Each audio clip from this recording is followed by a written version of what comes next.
Les diminutions de services dans le réseau de la santé de l'Abitibi-Témiscamingue sont alarmantes.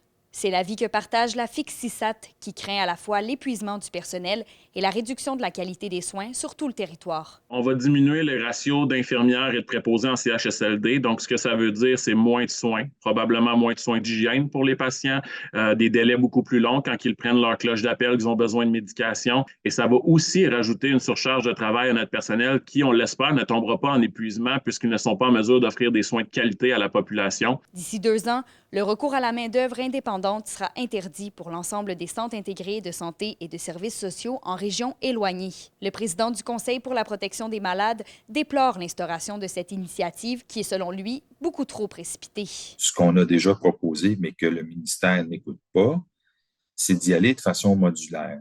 Oui, on veut un régime public fort avec des employés publics. On s'entend tous là-dessus.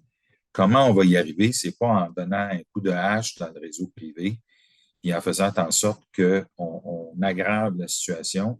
Ici même à l'hôpital de Malartic, 12 lits en réadaptation de santé mentale vont être fermés.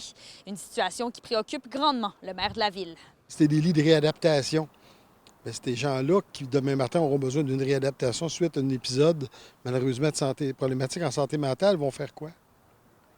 Ils vont retourner dans le système à l'autre porte qui n'a pas les soins.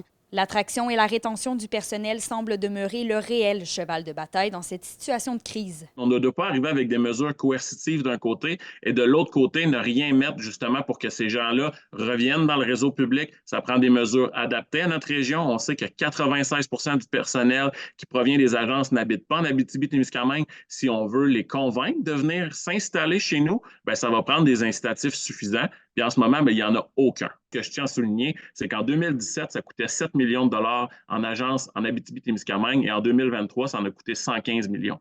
Donc, on est en train d'augmenter l'utilisation de cette main-d'œuvre-là plutôt que le contraire. Il y a urgence d'agir. Kémilia La Liberté pour RNC Nouvelles.